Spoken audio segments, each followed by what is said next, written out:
look at the question to Tom, maybe from that psychology end. So Ian, listening to you, and we had the joy of working together for over 10 years of our career. Mm-hmm. So I have experienced you being very open and with that emotion and that feeling that you describe. And I'm wondering, Tom, given what you said earlier on about leaders being, that's where we need to start. Do you find from a psychology perspective that there is a genre of leadership that is more or less open to these kind of conversations? So maybe someone with that capacity that Ian has, maybe that's not very common in leadership. I think it's a good question.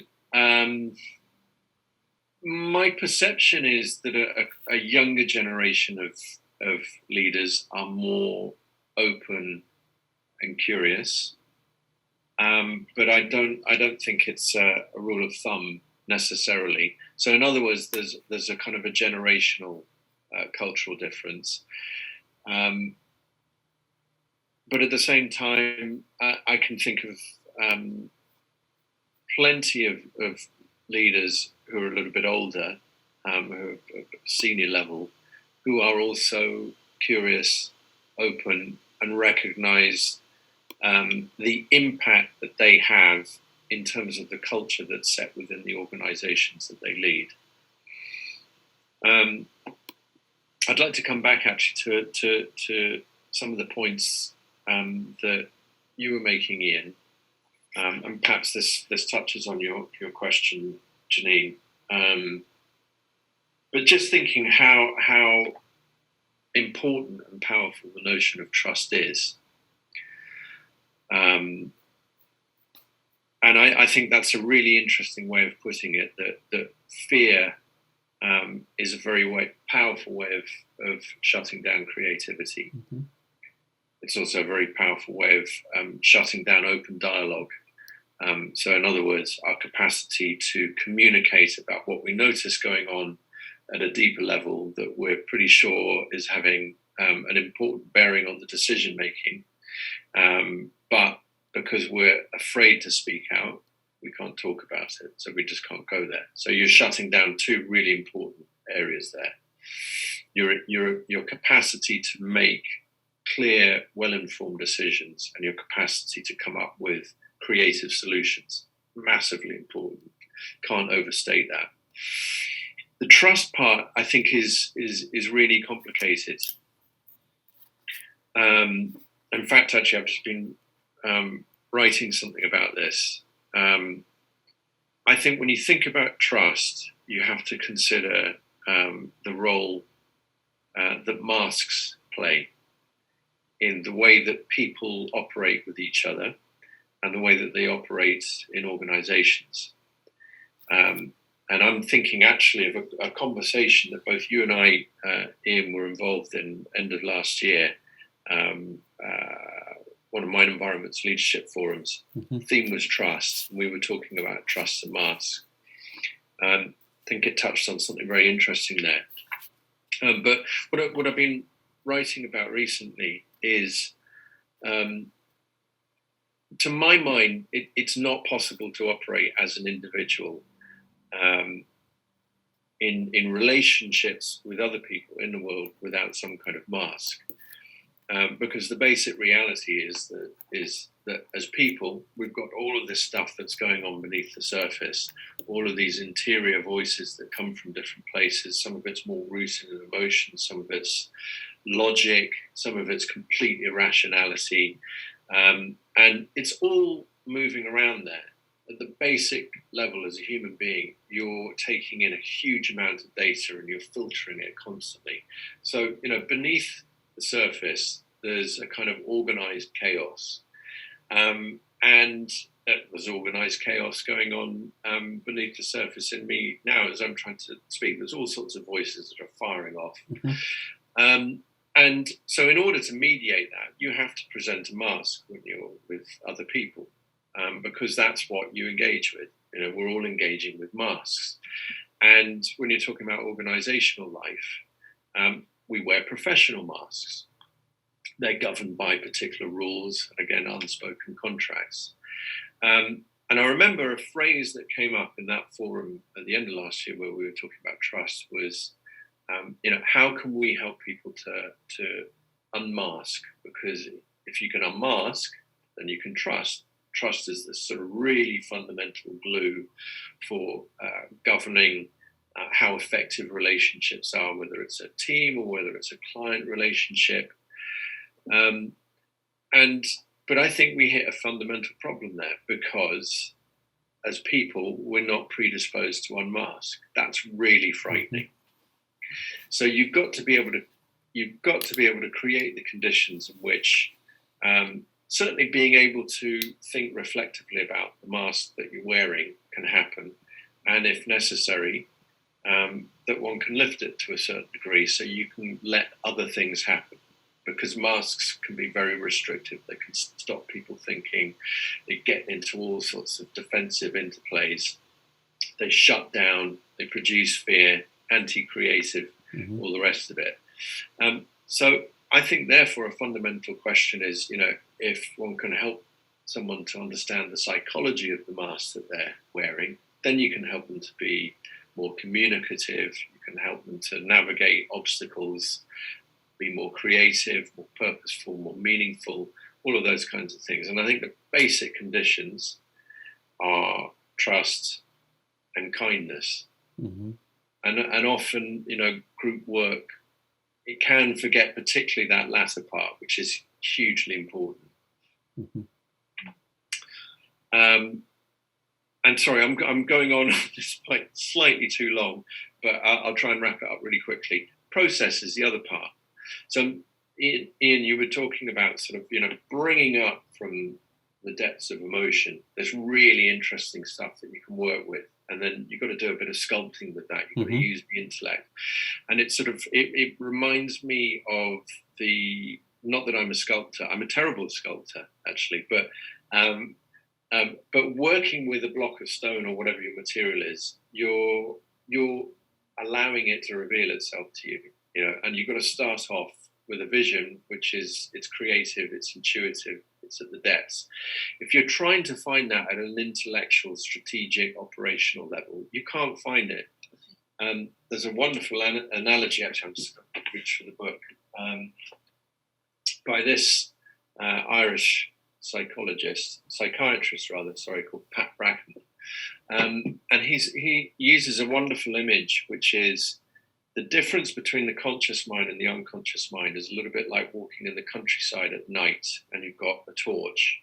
And the torch beam is like the conscious mind. So it picks out detail, but there's all of this stuff that exists beyond it. And the problem is, when you're directing the conscious mind, the strategic mind, at it, it will light up very kind of local specific things, but it won't reveal any of the other stuff. So you've got to switch the torch beam off in order to start to see what's surrounding it.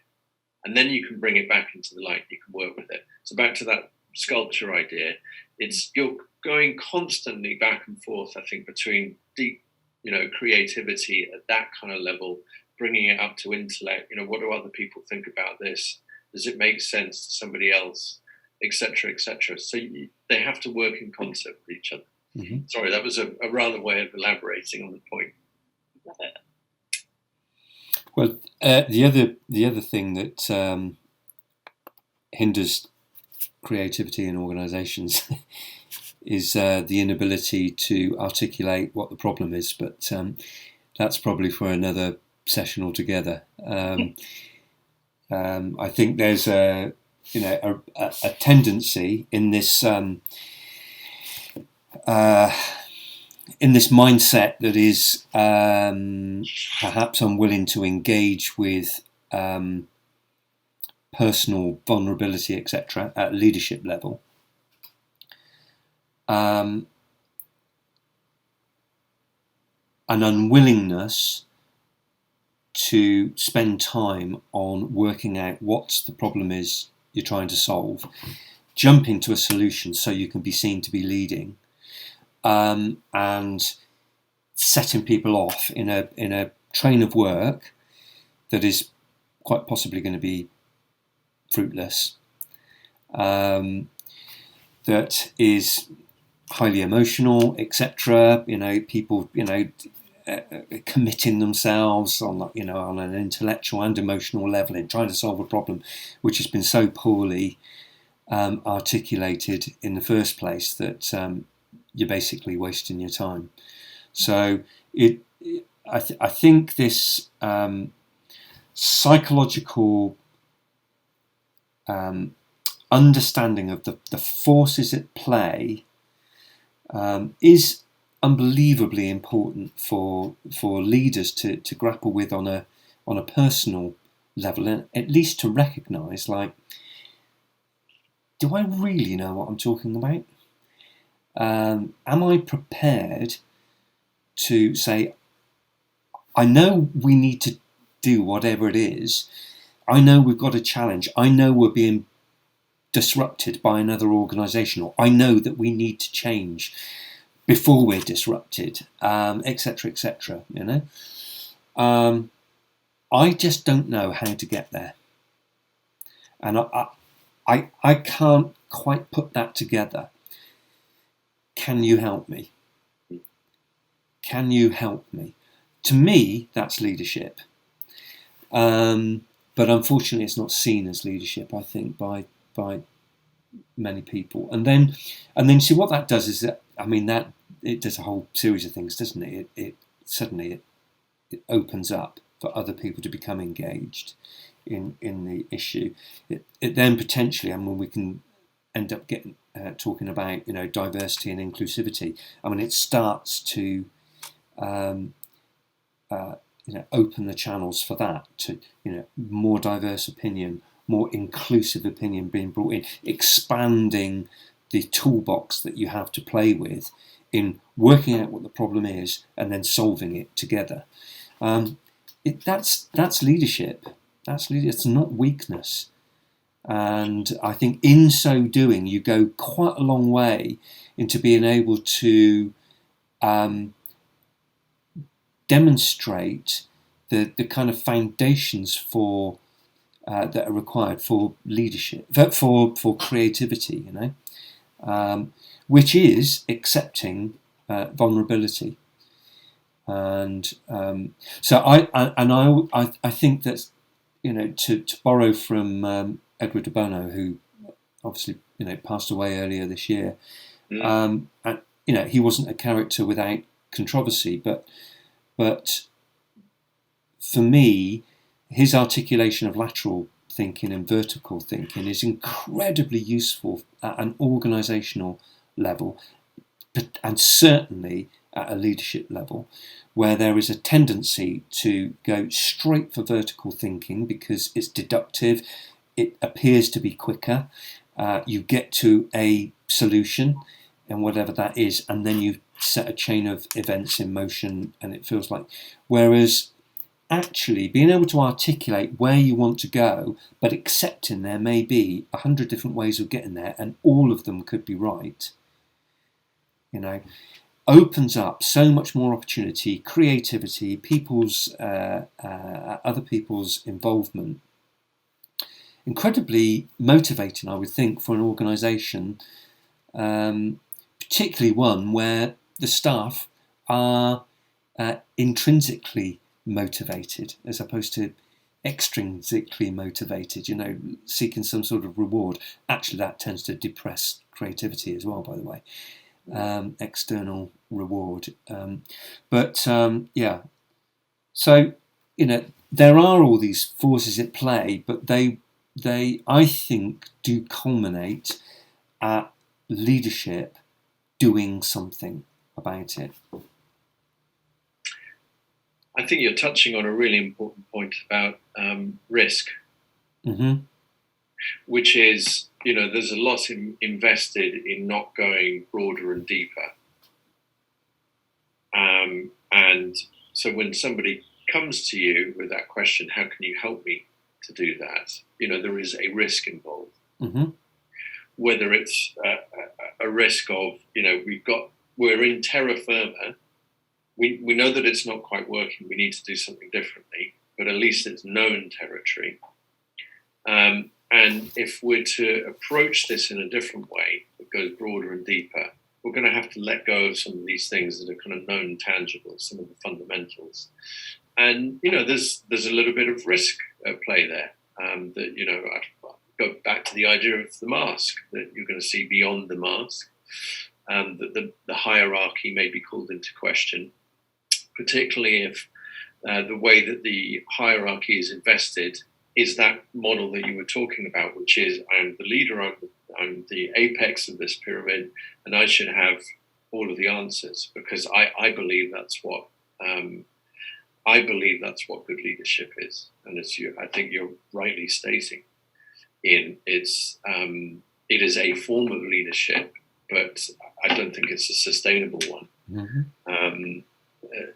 I think I'm going to go back to my days in film. Actually, as a director, you're very trusting of the crew that you put together, and they have to be experts in all of their respective fields. And if, as a director, you're trying to control every action and thought of your director of photography and your art director and your first AD and your producer, your sound recorder, so you're going to be in serious trouble. So you have to know when to let go and to defer to people who know much more about specific pockets of expertise than you do. Mm-hmm. But you're the one person that kind of holds the vision for everybody.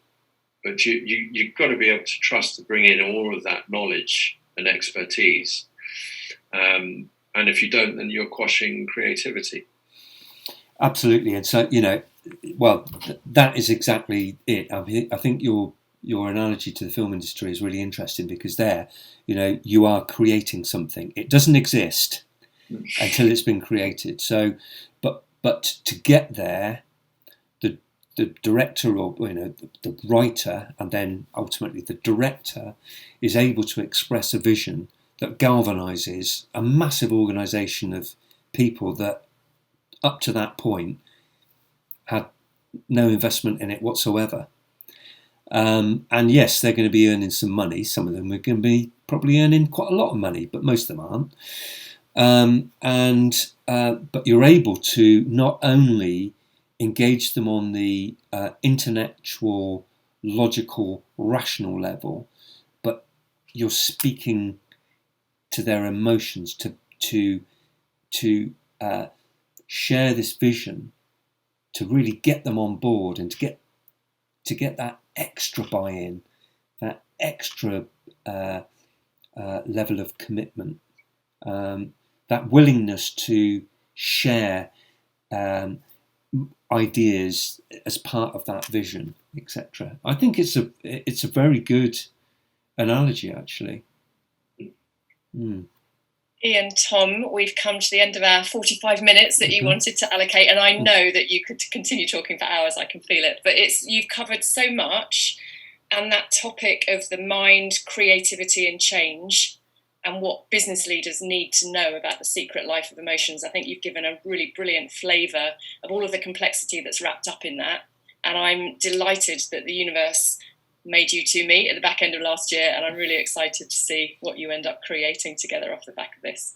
Thank you. Well, thank you very much. Thank you, Janine, for asking such excellent questions. Pleasure.